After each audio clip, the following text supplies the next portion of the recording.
Hola a todos, soy Mike. En esta serie de videos vamos a aprender jerga colombiana. Hi everybody, this is Mike. In this series of videos, we're gonna learn Colombian slang. First, I want to let you know that in the description of the video, you will find a menu in which you can skip parts of this video because this series of videos are basically explanations on Colombian slang, Colombian expressions, and how to use them. And in the first part of the video is basically the same for each video. I'm going to give an explanation, blah, blah, blah. And then you can skip, if you check the menu, you can skip all these explanations and go straight to the part in which I explain the expression, the word, the idiom for the video in particular. So now that you know, check the menu. If you already understood or if you already watched previous videos in which I give this explanation, then you can skip this part.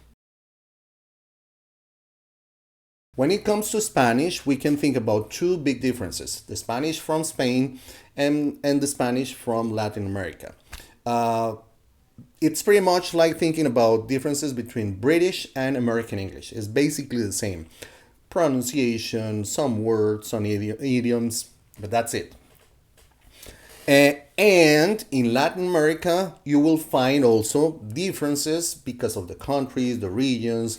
Let's say there are expressions or idioms that are used in Mexico that might sound different in Colombia, or words that may mean something in Colombia and perhaps in Argentina are different. So that's basically the thing. But overall, the Spanish in Latin America, it's pretty much the same. And maybe you have noticed this when you go in let's say in the platforms Netflix, Amazon's, and HBO, and so if you want to choose the language, the spoken language, it says Spanish and Latin American Spanish, which is basically the same. And usually those are translations made, I think, both in Argentina and Mexico. That's it.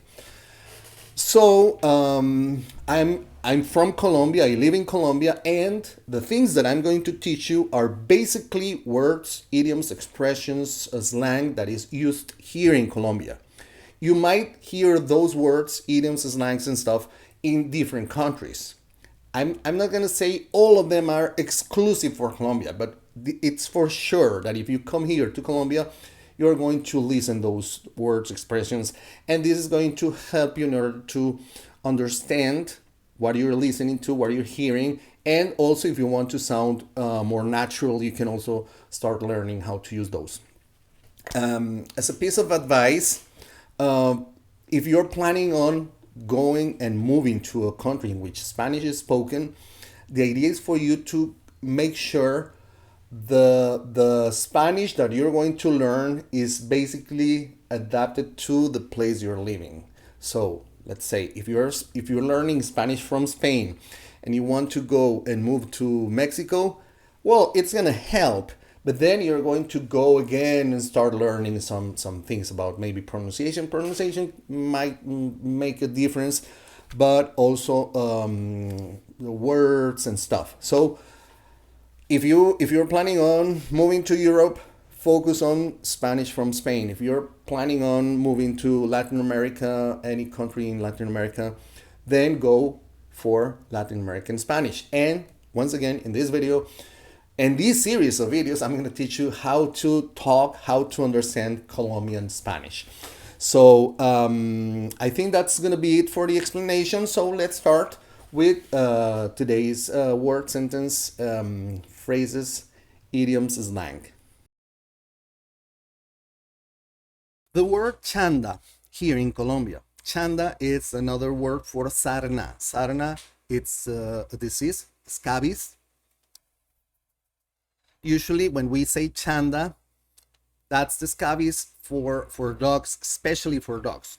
When we talk about stray dogs, somebody called them chandoso because it's a stray dog. It's a dog that doesn't have an owner or it's homeless.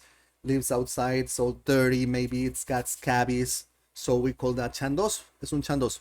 Or when we want to be mean, when we make reference to a dog, can be a dog from somebody, a very beautiful dog. But if we want to be mean towards the dog, we call the dog Chanda. Quita esa chanda de aquí, o chandoso. So we also use that word as an adjective when we want to make reference to bad situations, situations that are pretty much ugly, something that is low quality, something that is not good, but it's bad. So let's say, que chanda que tengo que trabajar mañana. Oh, it's so bad, que chanda, that I have to work tomorrow. Que tengo que trabajar mañana. Que chanda. Hey, don't be mean. Lend me some money. No seas chanda. Préstame plata. Oh, this guy is so mean because he's yelling at his wife. Que el tipo es una chanda, le está gritando a su esposa. So that's the way we use the word chanda. So we make reference to the scabies, chanda o sarna, especially for dogs. We can say chanda for a stray dog, or when we want to be mean to a dog, chandoso. And also to make reference to something that is ugly, bad, low quality, poor quality, or somebody who behaves poorly, mean, a bad situation, that's chanda. So let's talk with a bit about chanda. Seguimos en compañía de David, a.k.a. el Pollo Sarmiento, aprovechando que tenemos hoy buena conexión y hemos tenido en esta sesión hemos podido grabar varios videos, siendo este uno de ellos, y hablamos de jerga colombiana, palabras que se utilizan acá, que es posible que se utilicen en otros países de Latinoamérica o de habla hispana, que es posible que esas palabras también tengan otros significados, pero específicamente en Colombia tienen los significados de los cuales estamos hablando. Y una de ellas es la chanda o lo chandoso. Chanda. ¿Cuándo has escuchado ese término? Si es que lo has escuchado, la chanda. La palabra chanda, bueno, la palabra chanda en dos contextos lo he utilizado. Cuando nos referimos a un perro, ¿sí? Un perro pequeñito o un perro más bien de pronto feíto, por decirlo así. Ve, mira esa chandita, ve, el chandosito. El chandosito es el perrito, así Pero no como puede ser, un perro callejero. grande no puede ser un chandoso. Sí, Ok. claro, claro. Entonces, ¿qué implica la chanda? La chanda, Sí. el que sea perro más que todo, porque y de hecho yo lo he escuchado en términos en el que el perro, por ejemplo, ha sido algún daño. Este chandosito, hombre, ¿sí me entiendes? Es como una forma de insultar al animalito. Ok. ¿Y ¿Listo? el otro espacio en el que lo has escuchado es? El chandoso, no, Ajá. el chandoso es como la situación maluca, la situación pesada. Qué chanda eso. Como que una Bueno, situación en la que, no, hermano, muy maluca está. esto me parece muy interesante porque tú eres hablante nativo español. Estás en el medio hablando español, aprendiendo español. Hablas el español colombiano, estás rodeado del español colombiano en una zona en la que confluyen dos grandes culturas colombianas, que son la cultura del valle y la cultura paisa. Nosotros estamos en el área del norte del valle, estamos en esa área de confluencia y por lo tanto estamos expuestos a elementos culturales de ambos, lo cual enriquece mucho nuestro aspecto cultural y lingüístico. Eso que me estás diciendo es interesante porque estás dándole una interpretación a la palabra chanda. Pero ahora yo te voy a hacer una pregunta. ¿Tú sabías o sabes qué es lo que es la sarna? Sí, ¿Qué es la sarna? la sarna yo tengo entendido que es una enfermedad que le da a los perros. No a los perros. Eso nos da a los seres humanos también. ¿En serio? Sí, la sarna da tanto a seres humanos como a perros. No Y sabía, yo pensé que era originaria en no, animales. es un animalito que empieza a atacar la piel y empiezan a marcarse zonas rojas en las que la piel se daña, se descascara. Eso es la sarna. La sarna en el perro se le llama la chanda. Ok, no, Entonces no el sabía. perro chandoso es el perro sarnoso. Es decir, es un perro enfermo, de mala apariencia, que huele mal, de mal gusto, que está mal. De allí viene ese uso de la chanda, de ese uso despectivo de la palabra chanda, proviene de la sarna específicamente en el perro. y a los perros se les llama chandosos, y estoy seguro que como tú, mucha gente utiliza el término chandoso solamente pensando en un perrito ahí, o siendo ciertamente despectivo con el perro, pero sin estar seguros de por qué es que viene esto de la chanda. Y es curioso porque cuando uno entiende eso, entiende mejor la jerga y la puede utilizar incluso con más eficacia.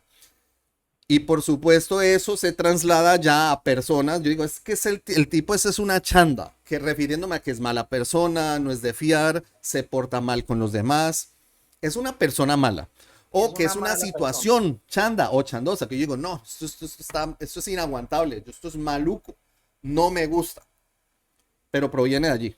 Entonces, Ok, teniendo eso en cuenta, ¿qué tanta gente chandosa conoces aquí en el área? bastante, Un bastante, montoncito. bastantes chanditas por ahí. Y situaciones chandosas que te hayan tocado. Algunas. Eh, Un par. algunas que otras, claro, unas Claro. situaciones incómodas que lo golpean a uno, lo hacen sentir a uno acomplejado o mal, y Son una entonces uno chanda. dice, qué chanda, hombre, sí. Bueno, entonces ya sabes de dónde viene. Ustedes también lo saben ya. Y podemos tener una mejor idea cuando escuchemos, si están en un ámbito en el que hay colombianos hablando y se escucha la palabra chanda, ya sabemos hacia dónde vamos. David, gracias como siempre por estar aquí en este espacio y pues nada, nos veremos en próximos videos. Okay, I hope this has been helpful for you. Luckily, it's going to help you in order to know more about the culture, the words. Remember, practice makes perfect, but also perfect feels good. So don't worry about getting too perfect, but practice it enough in order to acquire the skills. In order for you to, whenever you listen to somebody speaking and maybe saying this slang, this word, or whatever idiom expressions, you're gonna know what's that about. So I hope you like this video. If you like the video, you know what to do.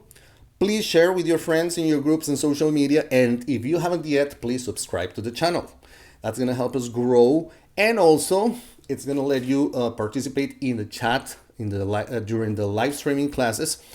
Only subscribers can participate in the chat. So you can ask questions, blah, blah, blah. So, and also, you're going to be updated about the new videos that I'm posting every week.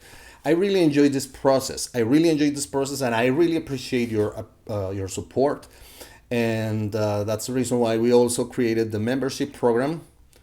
We have 3 membership levels available for you. You can check that further for further information if you want to go further. But don't worry.